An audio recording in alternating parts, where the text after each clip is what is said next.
Can I eat with you?" The question sliced through the low murmur of the upscale dining room like a dropped glass. Small, sharp, completely out of place. Adrian Hale lifted his eyes from his untouched entree. In front of him stood a barefoot girl, dust-streaked, in a thin ripped dress hanging from narrow shoulders. She looked maybe 10. Her hair was matted into uneven clumps. Her brown skin was cracked from sun and wind. And her eyes were tired in a way no child's should be. "I'm hungry," she said quietly. "Please." Before Adrian could reply, a voice snapped from across the room. "There's a vagrant in here. Someone call the police." "I already did," another diner muttered, waving his phone. "This is a private place. Unbelievable." The Marlowe Grill wasn't built for compassion. It was a monument to money, a sanctuary for people who never worried about the next meal. Kids like her didn't cross its threshold unless they were bussing tables. 3 words had shattered that illusion. Adrian rose from his chair, slowly, still silent. He swept the room with a glance, faces pinched with irritation, fear, disgust. Then he looked back at the girl, still standing there, still waiting. "What's your name?" he asked. She blinked, wary. "Lila." He pulled out the chair opposite his. "Have a seat, Lila." A ripple of gasps traveled through the restaurant.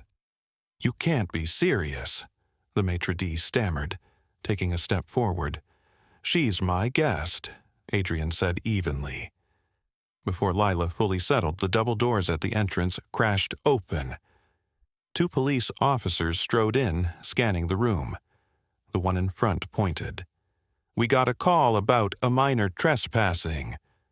Adrian lifted a hand.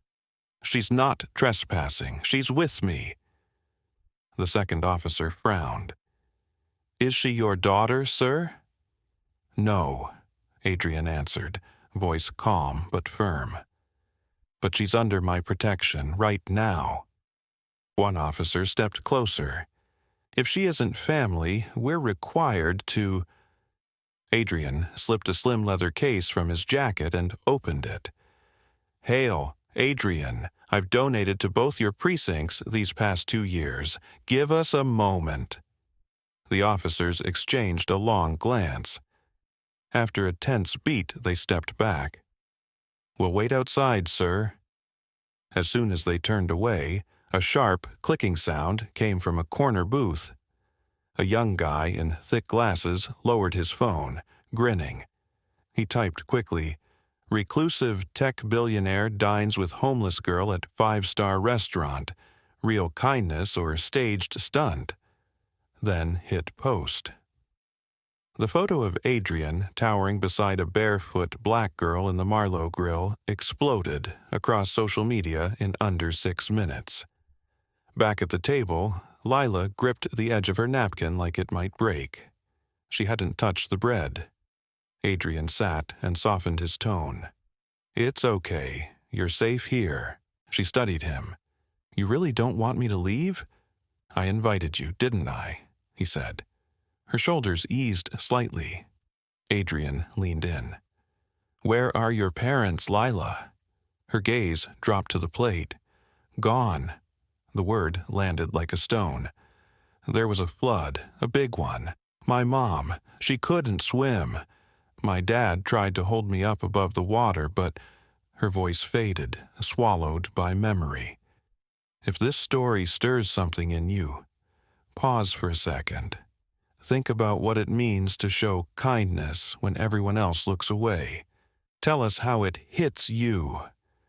Drop a comment and share where you're watching from. And if stories like this speak to you, like the video and subscribe for more reminders of our shared humanity. Adrian's throat tightened. "And now?" he asked softly. "Now I sleep under the highway," she said. "There's this bridge by the canal. It's dry most nights." He couldn't speak for a moment. All the investor calls, board votes, and polished speeches suddenly felt meaningless. His empire seemed microscopic next to the quiet devastation of this girl's life. His phone rang. Dana, his head of PR. "Adrian, what are you doing?" she demanded before he could greet her. "I'm having dinner," he replied, dry. "Every network is calling. That picture is on 5 blogs already." People are split. Some say it's beautiful. Others think you're chasing publicity. You need to leave, or at least release a statement. He glanced at Lila, now carefully spooning soup to her mouth, trying not to slurp or spill. Her hands trembled, but she paced herself, almost ceremonious. "I'm not releasing anything," he said, and hung up. Across the room, disapproval slithered through hushed voices. "He's ruining this place," a woman hissed. "Is this supposed to be some kind of performance?" a man whispered. Adrian tuned them out. He slid his plate toward Lila. "Try some of the salmon. It's good with the potatoes." She hesitated, then took a small bite. Her eyes flew open. "That's real fish," he chuckled. "The realest." She ate slowly, gracefully. Even in hunger, she carried herself with surprising poise. It wasn't just an empty stomach she brought to the table. It was dignity. Adrian watched her for a long time. Then, loud enough for nearby tables to hear, he said, "No one should have to beg for the right to eat." Outside, the world kept spinning. Phones buzzing, headlines flashing, opinions multiplying. Inside, at their small table, something deep and unsettling was taking root. Adrian ignored his food, focusing only on Lila's careful, reverent bites.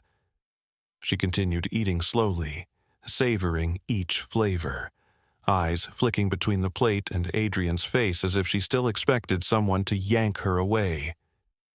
No one came. The officers lingered outside. The maitre d' hovered by the kitchen, lips pressed taut, unwilling to spark another scene. 2 customers stormed out from the bar, one muttering, "This place is going downhill fast." Lila didn't hear. She was wrapped in the warmth of the soup and the rare feeling of being allowed to exist in a room like this. Her small fingers clutched the cloth napkin as though it were silk. Adrian leaned in, trying to loosen the knot in his chest. "How long have you been under that bridge?" She paused. "Since July, after the storm." "You've been on your own all that time?" he asked. "Most days," she replied. "Sometimes I see other kids, but they don't stay. Some grown-ups show up, then disappear. I just stay quiet so nobody notices me." Her words weren't dramatic, no self-pity. Just facts, uttered by a child who'd run out of room for illusions. "How do you eat?" Adrian asked. She shrugged. "Sometimes I ask people for leftovers. Sometimes I find food behind grocery stores. I don't take meat much anymore." She frowned.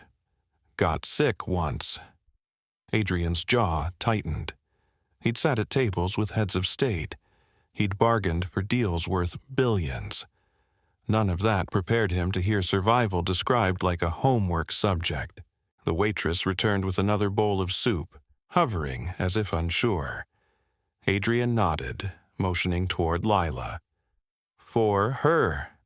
"Thank you," the waitress said, setting it down gently.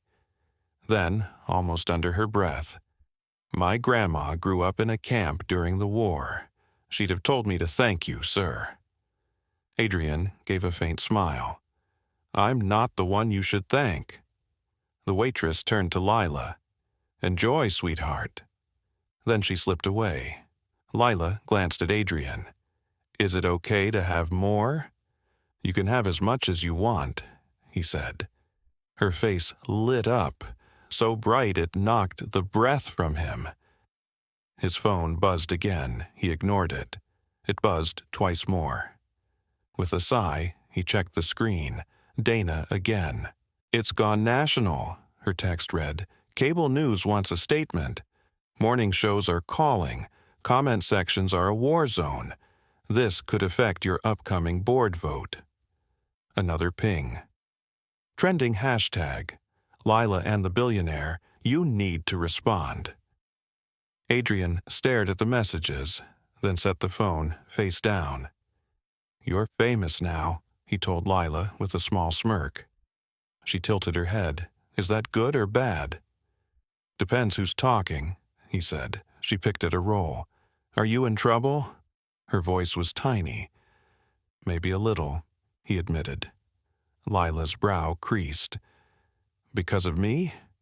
No, Adrian said quickly. Because some people think kids like you don't belong in places like this. I didn't mean to break rules, she whispered. I just wanted not to be hungry. Adrian exhaled slowly. You didn't break any rules. The rules were broken before you ever walked in. Outside, more camera flashes lit the glass. A second news van pulled up to the curb. The maitre d' approached, voice low, trying to salvage elegance. Mr. Hale, perhaps we could move you and the child to the private lounge. More discreet.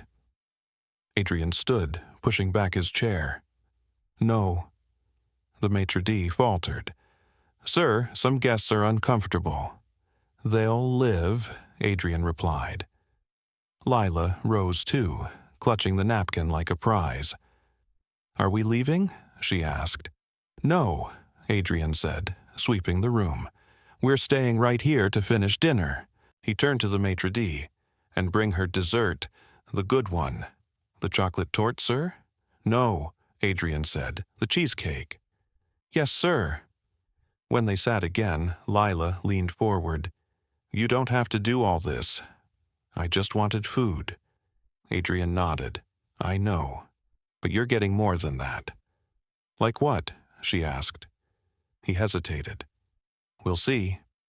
She smiled again, small but sincere. Why are you being nice to me? The question hit harder than he expected. Adrian leaned back. Because someone should have been nice to me when I was your age. Lila didn't answer. She tucked his words somewhere quiet inside herself, like a blanket she could pull over later. The cheesecake arrived, beautifully plated. Lila gasped, It's so pretty. Not as pretty once you demolish it, Adrian joked. She laughed, a light, airy sound that made nearby tables pause. For once, no one complained, no hissing comments, no whispers, just a strange, uneasy silence. Adrian sipped his now cold wine. His phone buzzed again. He left it untouched. He watched Lila instead. He studied the way she savored each forkful, eyes glowing, shoulders loosening. Outside, the city roared with takes and judgments. Let them roar, he thought. He was here, at a table that had always felt too big for one.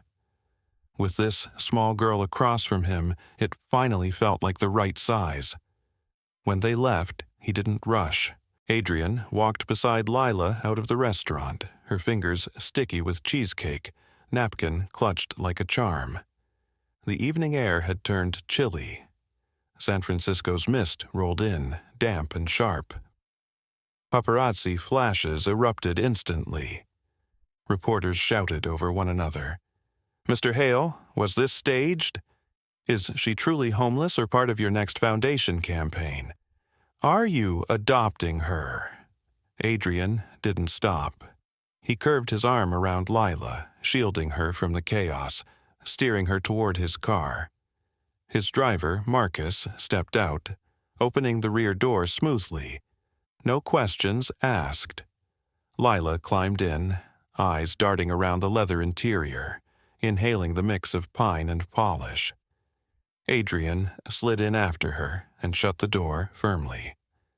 As the car pulled away, Lila sank into the seat. Feels like a spaceship, she whispered. Adrian smiled faintly. Just has heated seats. She ran her hands over the upholstery. Smells like flowers. He watched her, heart heavy. "You warm enough?" She nodded, still gripping the napkin. "It's really mine, right?"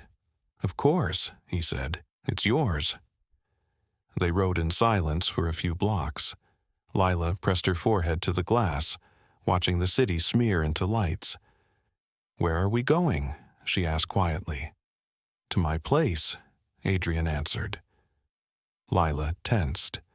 "I don't have to stay. I can go back under the bridge. I know how to stay out of sight." His chest tightened. "No," he said. "You're not going back there." "I don't want to cause trouble," she murmured. "You're not trouble." She studied him, trying to see if he meant it. He did.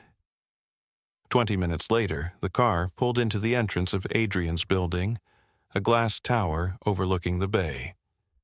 The doorman nodded, eyes flicking briefly to Lila. Adrian noticed. Inside the penthouse, warm lighting glowed off polished floors. Floor-to-ceiling windows opened onto the glittering city. Lila stepped in and froze. "This is your house." "One of them," Adrian said. She moved forward on tiptoe as if the ground might be alarm-wired.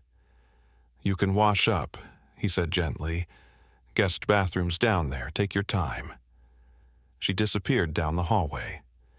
Adrian exhaled, shoulders sagging. He set his keys down, walked to the bar, poured himself a measure of scotch he didn't touch. He stared out at the Bay Bridge lights, scattered like diamonds on black water. He hadn't planned any of this. Dinner, maybe. But now, with headlines exploding and that ache in his chest, everything felt altered.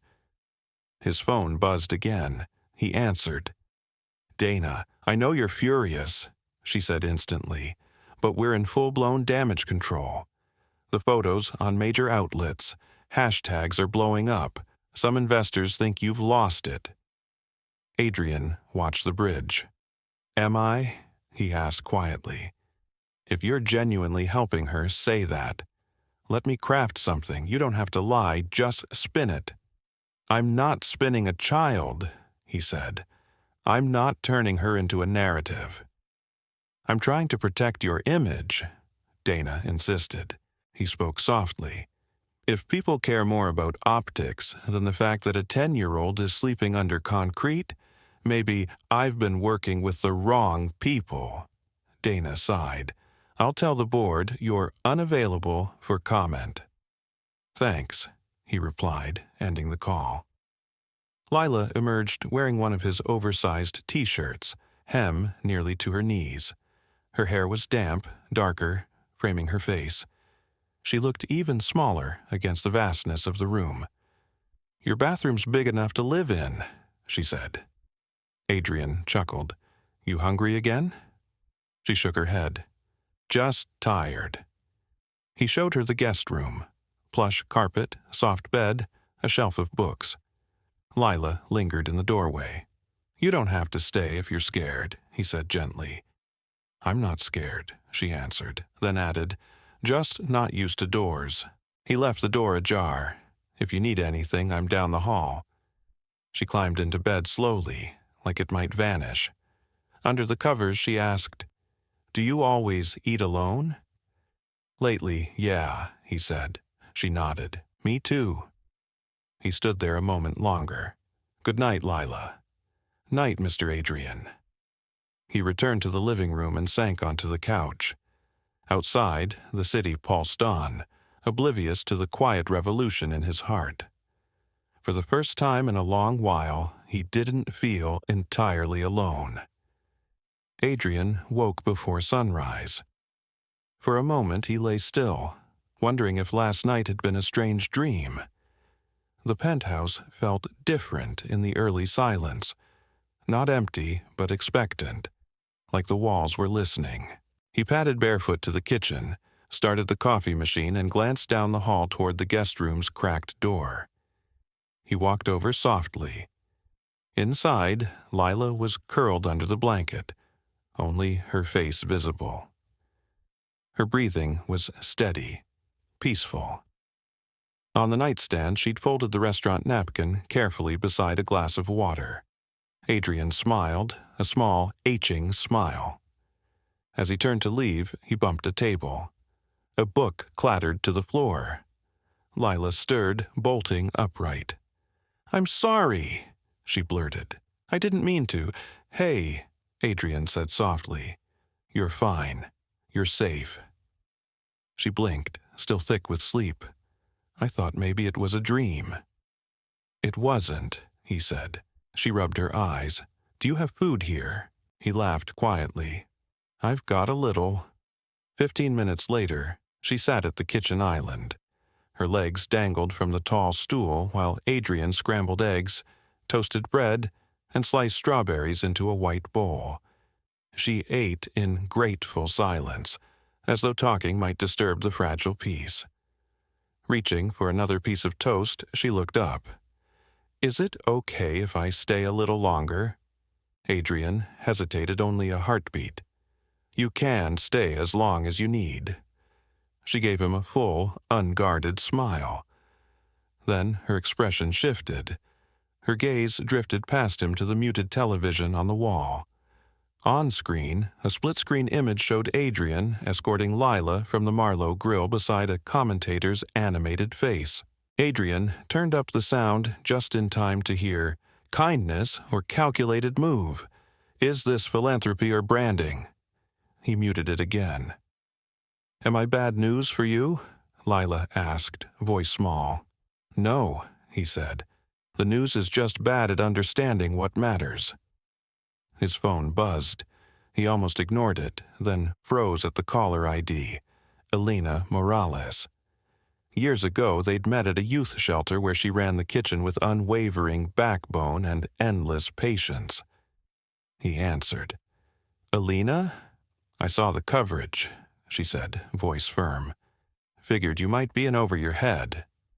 "That obvious?" he asked. "You got room for another opinion? Always?" "You're not crazy, Adrian," she said. "But if you're serious about this kid, you can't just feed her. You need to brace for the storm." He glanced at Lila, now pushing strawberries into a smiley face on her plate. "She's been living under a bridge," he said softly. "I know," Elena replied. "I made some calls. That area's bad. Kids disappear there. Nobody listens. Nobody cares." Adrian's grip tightened. "She's lucky you found her, but now she needs more than luck. She needs a plan." "I'm not sending her back," Adrian said. "Then you need systems. Legal, safe, secure. Shut the press out before they twist her into a storyline." "I hear you," he said. "I can help," Elena replied. He exhaled. "Thank you." After they hung up, he returned to the kitchen. "You okay?" Lila asked, licking jam from her finger. "I'm okay," he said. "Do you feel okay?" She nodded. "This is the best day I ever had." Adrian leaned against the counter. "Lila, would you be okay talking to someone? A friend of mine. She works with kids, helps them feel safe." Lila hesitated. "Like a doctor?" "More like someone who listens," he said. "You get to say yes or no to everything." She considered and then nodded. "Okay, if she's nice." "She's very nice," he said. That afternoon, Elena arrived with a canvas tote full of games, art supplies, and a calm presence that seemed to settle the air. Lila warmed to her quickly. Soon they were cross-legged on the floor, coloring. Adrian stepped into his office, giving them space. His laptop lit up with a tidal wave of emails. Media requests, legal warnings, investor concerns, a stern note from the school board where he sat as a trustee. "We request a meeting to address public perception." He shut the laptop. An hour later, Elena entered his office. "She's bright," Elena said. "Guarded, but open. You did the right thing bringing her here." Adrian asked, "What happens now?" "She needs more than a spare room," Elena said. She needs stability, school, medical care, someone who doesn't disappear. I want to be that person, Adrian said. Elena studied him. Then we start the paperwork. She needs a guardian. But just so you know, the system doesn't automatically trust people like us just because we've got money. I don't care how long it takes, Adrian replied. Elena smiled. Good, it'll take time. She's worth it. Adrian glanced into the living room. Lila had fallen asleep on the couch, arms around a new stuffed bear Elena had brought. City lights flickered on outside the windows. She's already changed everything, he whispered. That night, tucking her in, Lila mumbled, If I'm dreaming, don't wake me. You're not dreaming, he said. You're home. For the first time since his own childhood, the word didn't feel fragile on his tongue. 2 days later, Adrian sat in a bland, windowless room at the Department of Child and Family Services. Fluorescent lights hummed overhead. Across from him, a woman in a navy blazer scrolled through her tablet. Mr. Hale, she began, adjusting her glasses. You're petitioning to become temporary guardian of a minor you met 4 days ago in a restaurant. Adrian leaned forward. Oh, yes. You realize how irregular that is? She asked. I know it's uncommon, he replied. Uncommon doesn't mean wrong. She tapped her tablet. You have no parenting history. You live alone. You work 80 hours a week. You faced public scrutiny for your business decisions, and now there's a national spotlight on you because of a viral photo. Do you understand why we're cautious? Adrian nodded. I do, but none of that stops me from loving and protecting a child. She paused for the first genuine time. We interviewed her, she said. Her story checks out. Homelessness, the flood, no surviving relatives we can locate, no active guardianship claim, she continued. Adrian's jaw clenched. She was sleeping under a bridge and nobody noticed. She's not the only one, the woman said quietly. That's the tragedy. She sighed, then tapped her screen again. Next is a home visit, background check, psych evaluation, financial review. If you're serious, it won't be easy. I'm not interested in easy, Adrian replied. Good, she said. The system doesn't offer it. That afternoon, Adrian picked Lila up from the kids' center where Elena now took her during the day. Lila spotted him from the playground swings, leapt off mid-swing, and sprinted over, backpack bouncing. Guess what? She said, breathless. I drew you. You did? He asked. She opened her sketchbook, showing a stick figure man with spiky hair and glasses holding hands with a girl in a purple dress. Above them, in big, uneven letters, she'd written, My Safe Place. Adrian stared longer than he meant to. This is incredible, he said. She grinned. Other kids say I'm lucky. They say rich people don't usually show up. He smiled faintly. Well, this one did. They walked to the car. As he buckled her in, Lila peered up. Am I staying with you forever? He hesitated.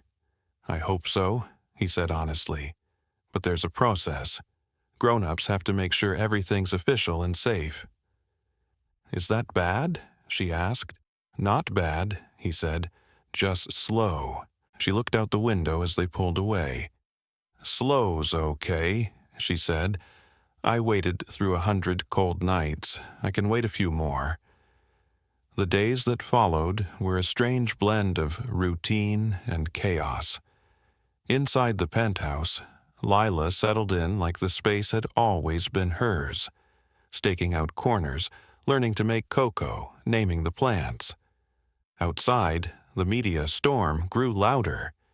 Adrian's name scrolled across news tickers. Think pieces dissected his motives. Talk shows tossed his story between them like a ball. Some hailed him a hero. Others painted Lila as a prop. Adrian tuned it out. His focus became forms, interviews, inspections. Elena helped navigate the bureaucracy. He hired a child advocate. Every night he read Lila to sleep, stories about brave girls, gentle giants, and quiet heroes. One evening, while Lila painted on the coffee table, Adrian and Elena sat nearby, going through yet another stack of documents. "She's changing you," Elena said. Adrian looked up. "What do you mean?" "You used to talk like life was a spreadsheet," she replied. "Everything was measurable, profitable. You don't sound like that anymore." Adrian glanced at Lila, fingers stained with watercolor. "I don't care about metrics right now," he said. "I care if she laughs." Elena smiled. "Then you're heading the right way." The doorbell rang. Adrian opened it to find a tall man in a gray suit, badge displayed. "Mr. Hale, I'm Agent Riley with Child Protection Compliance," he said. "We've received complaints, anonymous of course, suggesting Lila might be in emotional distress from sudden media attention, that she's being used for branding." Adrian leaned against the doorframe. "Let me guess, concerned investors with expensive conscience problems." Riley didn't react. "We take all reports seriously. I'm here to evaluate her environment."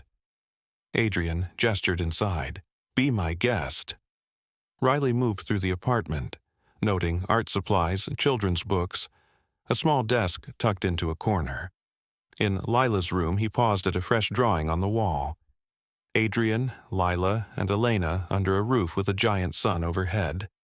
At the bottom, in block letters, "No more bridges." When Riley returned to the office, his tone had softened. "She calls you her safe person," he said. Adrian swallowed. "That's what I'm trying to be." "We're not finished, Mr. Hale," Riley said, "but it's a promising start." That night, as Adrian tucked Lila in, she asked, "What if they say no?" He brushed hair from her forehead. "Then we fight," he said. "In court?" "Yeah," he said, "with the truth, with every bit of kindness we've built here." She nodded, then whispered, "I think my mom would have liked you."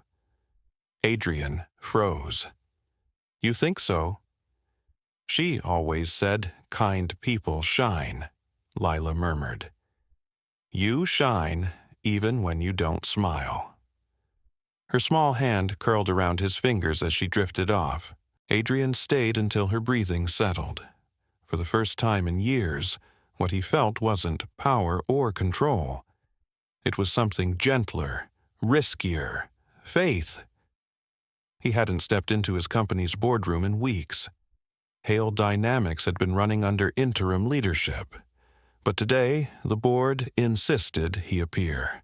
Not for quarterly numbers, but for reputation management. He arrived in a navy suit, tieless, eyes tired but clear. The glass-walled conference room overlooked the bay. Sunshine flooded in, but the air inside was frosty. 12 board members sat in stiff silence. Some nodded faintly. Most didn't. "Adrian, thank you for coming," said Helen Carter, the board chair. He took his seat at the head. "Let's get to it." Bradford, a director always hungry for drama, spoke first. "We've received investor complaints, press inquiries, internal questions about whether your recent actions align with company values." "You mean helping a homeless child?" Adrian asked, voice calm. "We mean exposing us to controversy," Bradford replied. "The narrative has run wild." "What narrative would you prefer?" Adrian asked. "That I stepped over her?" Helen leaned forward. "This isn't personal, it's structural. You're the public face of a multi-billion-dollar business. Every move you make reflects on us." Adrian regarded her. "Then I hope it reflects something good." Bradford jumped back in. "Some shareholders are calling for your temporary resignation." Silence settled. Adrian breathed in slowly. I founded this company from nothing, he said. 2 decades of work. No one is denying that, Helen said gently. But the spotlight has shifted. You're not just a CEO now, you're a symbol. Symbols divide people. Adrian stood. Let me simplify this. If protecting a child from the cold is polarizing, then maybe we built the wrong kind of empire. He turned for the door. This could hurt you, Helen warned. No, he said without looking back. What would hurt is doing nothing. That evening, he picked up Lila from the center. She was on the swings again. When she saw him, she ran, waving a crumpled paper. We're doing a hero's project, she puffed. I picked you. Later, after the good news and the quiet fears, everything that followed would trace back to a simple knock on his door just after noon. Elena opened the door and found herself staring at a man in a worn leather jacket. His skin creased from years in the sun. His eyes were wary but sharp. In one hand, he held a bent folder. I'm looking for Adrian Hale, he said quietly. Sir. She studied him for a beat. Name? She asked. Caleb Monroe. Her heart stuttered. Lila's father. He gave a small, uncertain nod. I saw the coverage, saw her picture. I wasn't sure at first, but now, he swallowed. I'm almost certain it's her. I had to come. Adrian was in his study when Elena brought Caleb in. The man hovered near the doorway, clutching the folder like a shield. Adrian rose slowly from behind his desk, shoulders rigid. She told me you disappeared, Adrian said, voice level but cold. You walked away when she needed you most. Caleb's jaw tightened. I didn't mean to vanish. I was drowning, drinking. After her mom died in the flood, I just broke. I couldn't think straight. I convinced myself she'd be safer without me, that I'd only drag her down. He sighed. I was wrong, but back then I couldn't see anything clearly. Adrian folded his arms across his chest. She wasn't safer. She slept under concrete. She shivered herself to sleep. She begged strangers for scraps. Caleb flinched. I didn't know, he said. I swear, I didn't know where she was. Elena watched, saying nothing, eyes moving between them like a silent referee. Caleb opened the folder and slid out a worn photograph. A younger Lila, about 5, perched on his lap, grinning. She was everything, he whispered. I just failed. Adrian studied the picture. Lila's eyes were the same fierce spark. No matter how long he stared, there was no room for doubt. You showed up now because cameras found her, Adrian said quietly. Caleb shook his head. No, because when I saw her face again, I remembered her hand in mine. I remembered promising I'd never let go. He swallowed. I've been clean a year. I'm trying. I want to see her. Elena finally spoke. It's not that simple. There's a guardianship hearing coming. If you want involvement, you'll have to file for formal parental rights. Caleb raised both hands quickly. I'm not here to rip her away. I just want a chance to know my kid again, even from the sidelines. Adrian's jaw flexed, his expression unreadable. Let me talk to her. That night, after dinner, he sat with Lila on the balcony, both wrapped in a thick blanket. The city glittered beneath them. I need to ask you something, he said softly, about your dad. His voice carried more care than judgment. Lila stiffened under the blanket. You told me he left, Adrian continued gently. Do you remember why? She stared at the railing. He got sad, she said. After Mom, he stopped talking. Then one day he just wasn't there anymore. Adrian nodded, letting the silence stretch. She hugged the blanket closer. Would you ever want to see him again? Adrian asked. Lila didn't answer immediately. She pulled the blanket tight around her shoulders. I used to pretend he'd show up, she said. I'd make up stories. After a while, I stopped. Pretending hurts when nobody comes. My chest started feeling empty instead. He came by today, Adrian said. Lila's head snapped toward him. He did? Adrian nodded. He says he's sober now. Says he wants to see you if you want that. Lila went quiet, scanning the skyline like it might spell out an answer for her. I don't know, she whispered at last. I don't want to leave here, she added quickly. You don't have to, Adrian said. No one is forcing anything. You get to choose. She leaned against his side. If I see him, will you be there? Every second, he promised. She gave one firm nod. Okay, just once. The next day, Alana arranged a neutral meeting at her community center. A quiet room, soft lamps, worn but comfortable chairs. No cameras, no crowd. Lila sat clutching her sketchbook. Adrian beside her. One hand resting steady on her back as Caleb walked in. His eyes went straight to his daughter's face. Hey, little star, Caleb said softly. Lila didn't rush into his arms. She just watched him, expression guarded, like she was trying to recognize a dream from years ago. You look taller, he tried, kneeling. Guess you had to be, huh? Life under bridges doesn't exactly let kids stay small. Lila tilted her head. Why did you leave me? Caleb's features crumpled. Because I was shattered, and I didn't know how to fix myself. I thought you'd be safer without a broken father. I was wrong. She stared at her shoes. It was dark. I was scared every single night. His voice cracked. I'm sorry. I am so sorry, baby girl. Lila's eyes glistened. I don't remember what you smell like, she said quietly, but I remember Mom's scarf. Caleb nodded, tears spilling. She always smelled like cinnamon. You do too sometimes when you eat those rolls. Silence settled, heavy but oddly gentle. Nobody rushed it. Finally, Lila said, You can come back, but only a little. I have a new life now.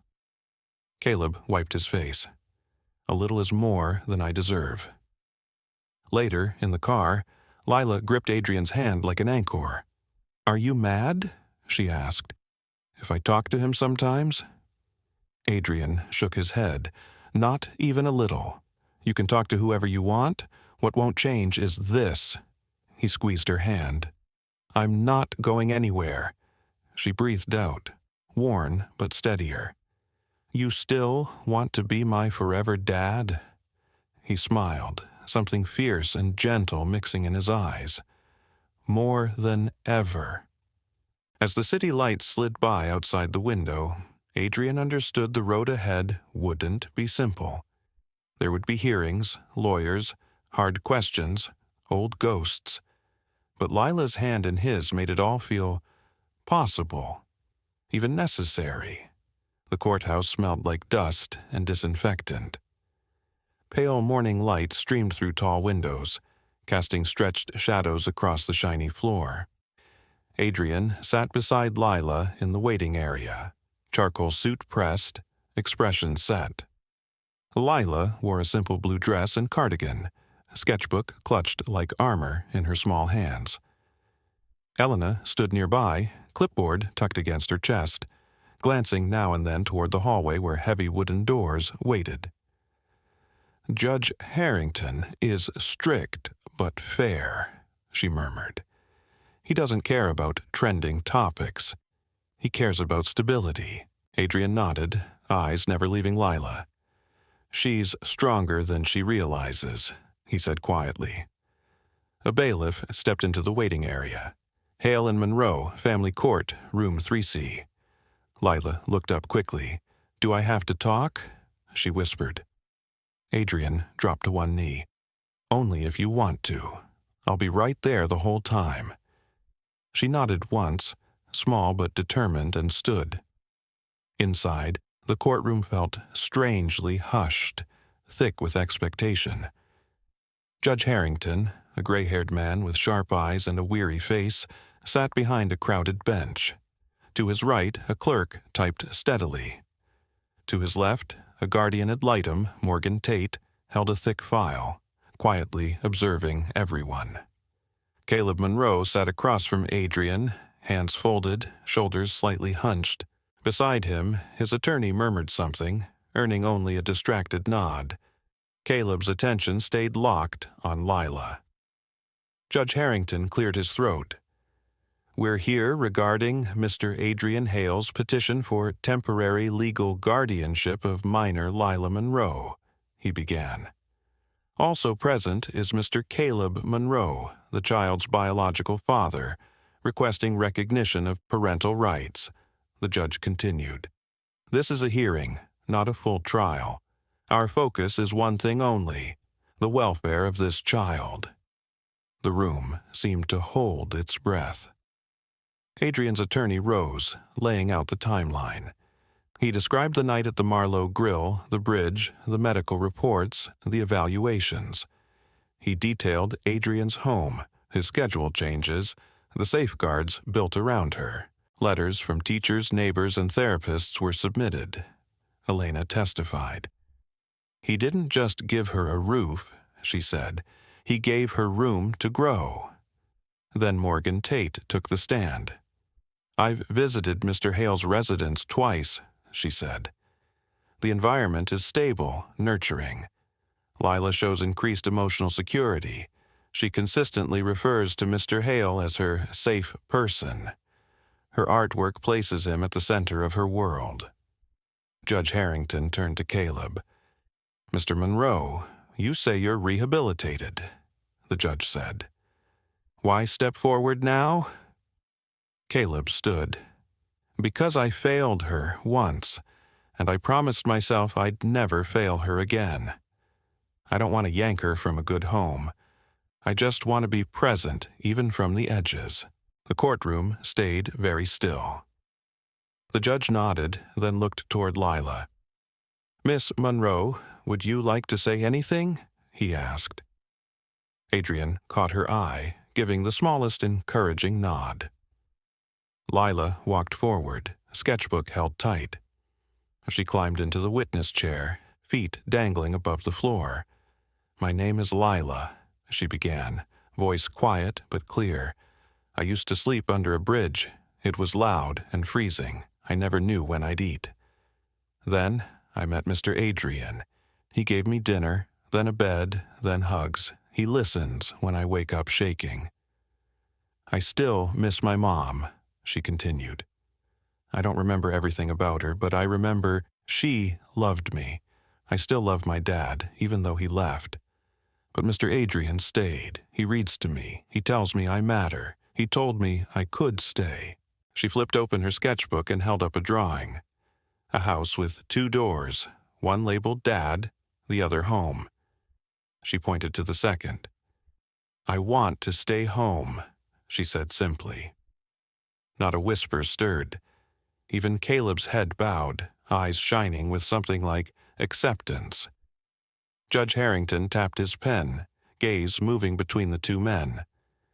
"Mr. Monroe, Mr. Hale, it's clear you both care about this child," he said. "But guardianship is not awarded for good intentions. It's about consistent presence." He turned back to Lila. "You've spoken very clearly today, young lady." She nodded, hands folded around her sketchbook. The judge leaned forward. "Effective immediately. This court grants Mr. Adrian Hale temporary, full guardianship of Lila Monroe," he announced. "Mr. Monroe, you are granted supervised visitation, under terms to be set." Caleb blinked hard, then nodded once. "Thank you," he whispered. Outside the courthouse, sunlight spilled across the steps. Lila squeezed Adrian's hand. "Is this forever?" she asked. "It's the start of forever," he answered. Reporters shouted questions, microphones reaching. Adrian ignored them, bending to lift Lila into his arms and carry her past the cameras like any other dad. For the first time, she didn't hide her face. He didn't glance back. In the weeks after the hearing, the outside world chased fresh scandals, new headlines, rising and falling markets. Inside Adrian's penthouse, something gentler took root. The air felt warmer, lived in, shaped around two people instead of one. Lila's laughter began to echo down the hallway. Sketchbooks stacked on shelves. A stuffed giraffe claimed permanent space on the couch. Adrian turned one hallway wall into a chalkboard so she could draw whenever ideas struck. One gray morning, he watched her at the table, pencil racing. "What are you working on?" "A letter," she said, tongue peeking between her teeth. "To who?" he asked. "To me. But the future." "Me," she replied, grinning. He chuckled. "Can I read it?" "Not yet, it's still becoming," she said. He studied her, amazed at how different she looked from that first night. Still small, still fragile sometimes, but there was strength in the way she sat, brightness in her gaze. Later that day, Elena arrived with a thick manila envelope. "Paperwork," she said, "all signed. You're officially her legal guardian for the next year. After that, we push for permanency." Adrian opened the envelope and stared at the stamped forms. For a moment, he didn't speak. He just held them, feeling the weight of ink and promise. "She's claimed this place," Elena said, eyeing the chalkboard wall and framed drawings. "And it's claimed you." Adrian nodded. She turned it into home. That night, they curled up on the couch with popcorn and a documentary about sea turtles. Halfway through, Lila asked, "Do turtles ever get adopted?" Adrian paused. "Kind of. People rescue them, care for them, then release them when they're ready." She frowned thoughtfully. "I don't want to be released yet." "You won't be," he said, gently brushing a curl from her forehead. "You're not a turtle, you're my kid." She rested her head on his arm and drifted off within minutes. Adrian sat in the flickering light, listening to her soft breathing, feeling a peace deeper than any applause he'd ever earned. The peace didn't last long. The next morning, scanning his email, one subject line slammed into him. "Urgent. Lila's story. Unauthorized documentary." He opened it. A media company planned a special called "The Girl Under the Bridge," using leaked photos, old interviews, and an anonymous source claiming exploitation. Adrian cursed under his breath and called Elena. "I saw it," she said before he spoke. "I'm already chasing the leak, probably someone from a shelter." "They're twisting everything," he said. "She's a child, not a storyline." "We can send a cease and desist," Elena replied. "But whispers travel fast. If this airs, it drags her back through the mud," Adrian said, staring down the hallway where Lila sang to herself, building a pillow fort. "She can't know, not yet, let her breathe." 2 days later, he walked alone into the production company's sleek lobby, carrying only a folder and resolve. "I'm here about the documentary," he told the receptionist.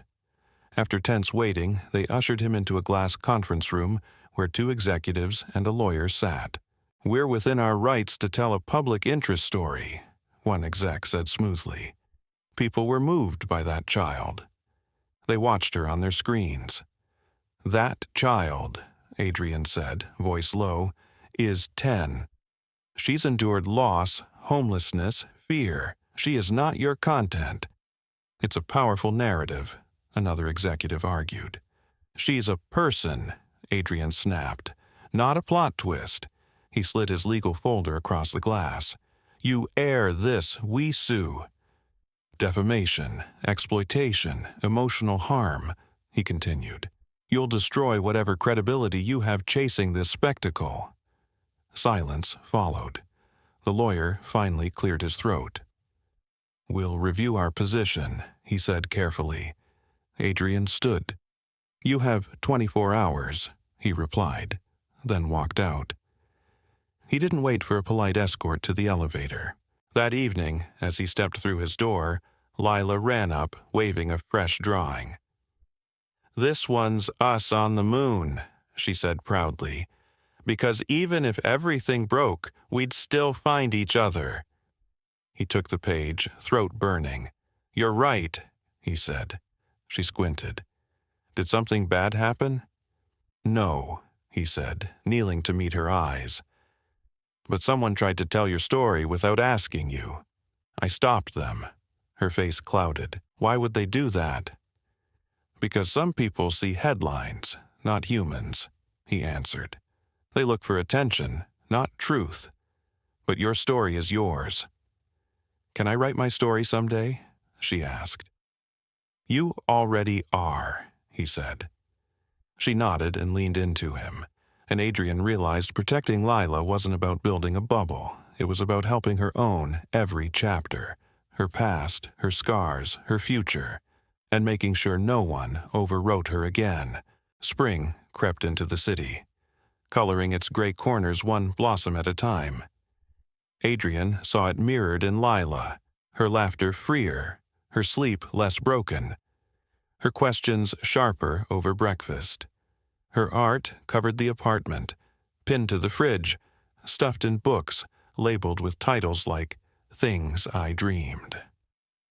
One Saturday morning, sunlight spilling through the windows, Lila marched in with her sketchbook and a serious expression. "We need a garden," she announced.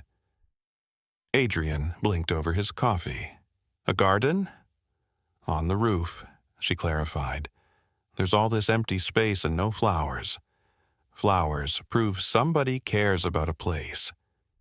He glanced toward the private rooftop terrace, mostly used for quiet drinks or the occasional barbecue. "You know," he said slowly, "I think you're right." The following week turned into joyful chaos. Adrian made calls. Elena connected him with a garden organizer. Lila sketched plans. Lavender, marigolds, tomatoes, strawberries, winding stepping stones. They built it together. Lila wore gardening gloves 2 sizes too big. Adrian pretended he knew what he was doing with a trowel. Dirt smeared their clothes, their cheeks, even the railings. Neighbors peeked over. Some joined in. An older woman offered compost. A retired firefighter donated wooden crates for planters. One afternoon, as they tucked basil into soil, Lila asked, "Why don't more people do this?" "Do what?" Adrian asked. "Make space for things to grow," she said. He looked from her to the skyline. "Because building walls is easier." She patted the dirt. "We're planting windows instead." He smiled. "Yeah, we are." But as color spread across the rooftop, something darker moved underneath. The media chatter had quieted, but never fully died. Despite the shelved documentary, fragments of Lila's story kept resurfacing. Blurry photos, half-true anecdotes. A tabloid piece hinting Adrian was grooming her as some dramatic ear. At first, Adrian ignored it. Then it found Lila. She was on the couch one evening, researching bee pollination for the garden, when her expression shifted. He crossed the room. "What is it?" She turned the tablet toward him. The headline screamed, "From Bridge to Billionaire, Lila Monroe's New Life." Beneath it was a grainy rooftop photo of them laughing with shovels. "Are they saying I'm using you?" Lila asked, voice tight. Adrian's stomach knotted. "That article is lies," he said. "Written by people who don't understand what love looks like." "But kids at school might believe it," she murmured. "Then we show them who you are," Adrian said. "We don't answer lies by hiding. We answer with truth." She considered this. Could we have an open garden day? She asked. Invite people. Show them what we built, not what they write. He blinked, surprised. You want strangers up here? She nodded. Let them see the real thing. The next 2 weeks blurred. Lila hand-drew invitations that said, Come see what we grew. Elena contacted schools and community groups. Adrian handled permits, security, and strict rules about cameras. When the day came, the rooftop pulsed with color, chatter, and cautious curiosity. Neighbors mingled with visitors. Kids darted between tomato vines. A local musician strummed acoustic songs in a corner. Lila led tours with a clipboard, explaining which herbs liked shade, which flowers butterflies preferred. Adrian watched from across the garden, stunned by how easily she had become its guide, its tiny ambassador. A woman in her 50s approached him, sharp-eyed. I teach middle school, she said. I read way too many takes about you two. Didn't buy most of it. He braced for judgment. She smiled. But then I came here and saw this. Now I don't believe headlines. I believe her. Adrian let out a breath he hadn't realized he'd been holding. Thank you, he said. As the sun dipped lower, Lila climbed onto a small bench and clapped for attention. Thank you for coming, she called, her voice carried. I used to live under a bridge. Now I live in a garden. I didn't do it alone, she continued. But it's mine too. She took a breath. If you ever need help growing something, we'll be here. Applause rolled across the rooftop. Adrian felt his throat tighten. Later, as the last guests trickled away, Lila stood beside him, watching the city lights blink on. You okay? He asked. I think I'm proud, she said, almost testing the word. Is that allowed? It's more than allowed. You earned it, he answered. She leaned into him. Can we keep planting more stuff? Absolutely, he said. Even when it doesn't grow. She frowned. Why, especially then? Because planting is hope, he said. As the stars began to appear above their rooftop, Adrian realized this chapter wasn't about rescuing anymore. It wasn't about proving anything. It was about building something lasting together, something that would outlive trends, opinions, and even them. And they were just starting. The garden became their ritual. Every morning, before emails or school, they stepped outside to greet the plants. Lila named each flower, scolded the basil for growing wild, whispered encouragement to the strawberries. One cool April morning, watering marigolds, she paused. Do you think Mom would like this place? She asked. Adrian looked up from trimming rosemary. I think she'd love it, he said. Lila was quiet. Sometimes I forget her face, she admitted, and I hate that. He set the clippers down. That doesn't mean you loved her less. Memory's strange. It holds what we need, even when pictures blur. She nodded, but her eyes were far away. That afternoon, after dropping Lila at school, Adrian sat alone on the terrace, turning an idea over and over. Finally, he called Elena. I've been thinking, he said, about adoption. There was a pause on the line. You're ready? She asked gently. I don't know if anyone's ever ready, he answered. I just know I can't picture life without her. I want her to know this isn't temporary. I'm not leaving. Then we start the process, Elena said. It's more forms, evaluations, court dates, and she'll need to be asked. That evening, after dinner, Lila sat at the counter drawing a map of an island with talking flowers and cotton candy clouds. Adrian approached, hands in his pockets. Hey, he said softly, can I ask you something big? She looked up, curious. You know this life we've built? The breakfasts, the garden, the hugs, he said. She nodded. I was thinking maybe we could make it official. Legally, forever. Her eyes widened. You mean adoption? Yeah, she was quiet. Would my name change? Only if you wanted it to, he assured her. You decide that part. She studied her drawing. Can I still be Lila Monroe? Of course, he said. She smiled. Then I want to be Lila Monroe Hale. Is that okay? Something inside him cracked open in the best way. That's more than okay, he said. She hugged him hard. Then, yes, yes, please. Together, they started the next round of paperwork. Elena filed petitions. Social workers returned. Lila answered questions with newfound confidence. He doesn't just take care of me, she told one evaluator. He lets me take care of him too. An adoption hearing was set for early June. Not everyone was thrilled. 3 days before the hearing, Adrian's phone buzzed with Caleb's name. Are you sure about this? Caleb asked. Adrian stared out his office window. I am, he said. She's still your daughter. That doesn't change. This just makes her security permanent. Caleb was quiet.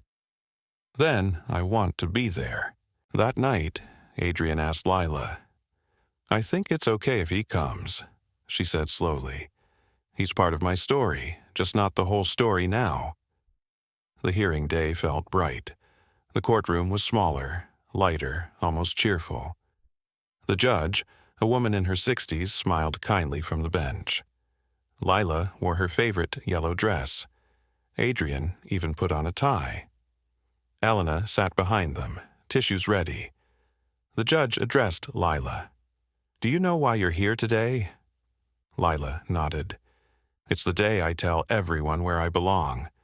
And where is that? With him, she said. Then let's make it official, the judge said. The gavel fell. Papers were signed. A clerk handed Adrian a certificate. Adoption finalized. Lila Monroe Hale. As they stepped outside, Caleb waited on the steps. You okay, little star? He asked. Lila nodded. You can still visit, but I live here now. Caleb smiled sadly. I know. He turned to Adrian and extended his hand. Take care of her. Adrian gripped it firmly. Always. That night they celebrated on the rooftop. A few neighbors, Elena, and a sunflower-shaped cake. Lila climbed onto a planter, raising a plastic cup of sparkling cider. To new names, she declared, and the same love. Everyone cheered. Later, under a sky just beginning to show stars, Adrian tucked her into bed. Do you feel different? He asked. A little, she said, yawning. Like the ground under me is stronger. He kissed her forehead.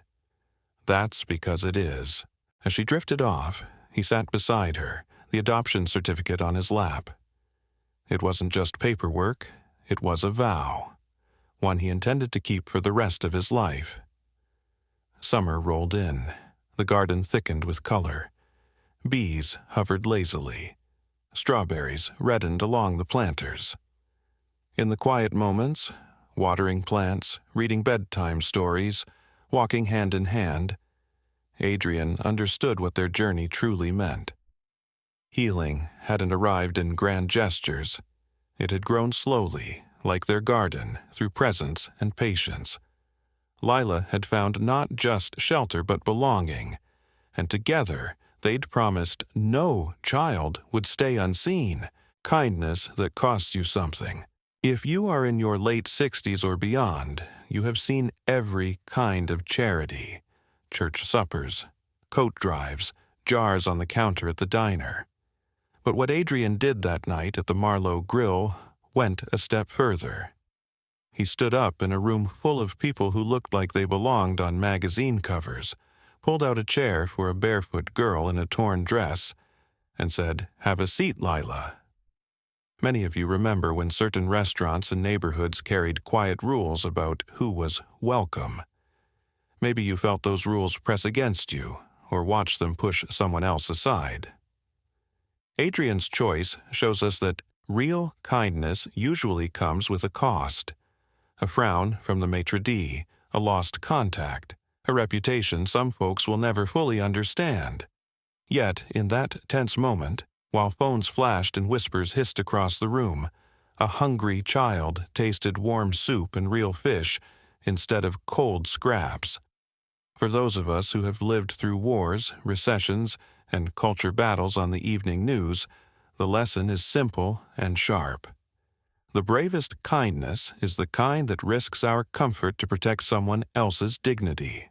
No child should face the night alone. If you have ever watched a grandchild nap on your living room couch, you know the difference between peaceful rest and the sleep of someone who has known fear. A safe child sprawls across the blanket, mouth open, unafraid. A child like Lila curls tight, as if she expects the bridge above her to rumble or the footsteps to return. When Adrian first saw her asleep in his guest room, clutching that folded napkin like a life raft, many of us could almost feel the cold concrete she had left behind. We remember when homelessness began showing up under overpasses and in alleys we used to drive through without thinking. Lila's story reminds us that behind every blanket on a sidewalk, there is a birthday, a last hug, a favorite song. For older Americans, the idea of a 10-year-old sleeping under a highway cuts deep. We may not all have penthouses, but we still have power to support decent shelters, to ask hard questions at town meetings, to notice the child hanging around the grocery store and ask, "Who is watching out for you?" No child should have to earn their safety, one cold night at a time. Family is the choice we keep making. By our late 60s or 70s, we know that family is more than whose name is on the birth certificate. Some relatives drift away. Sometimes the neighbor who shows up with casseroles becomes closer than a brother. Adrian's life changed not only when he opened his door to Lila, but when her father, Caleb, staggered back into the picture with trembling hands and a worn photograph. Many of you have lived through your own version of that knock on the door, a son returning from addiction, a sibling who stayed silent for years, an old hurt suddenly standing in your hallway. The easy story would have crowned Adrian the flawless savior and Caleb the permanent failure. But real life, as you well know, leaves room for both regret and redemption. Caleb could not erase the nights Lila spent under concrete, yet he could choose to tell the truth and step back while Adrian stepped up. Adrian could choose courtrooms over boardrooms and bedtime stories over late-night deals. In the end, when Lila took the name Lila Monroe Hale, it was more than ink on a page. It was the steady heartbeat of a promise older Americans understand. Family is the daily decision to stay, to show up, and to say, "You are mine, and I'm not going anywhere."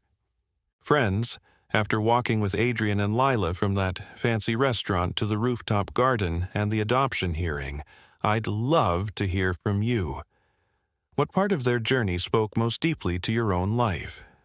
The courage to stand up in public, the ache of loneliness, or the long road of building a real family?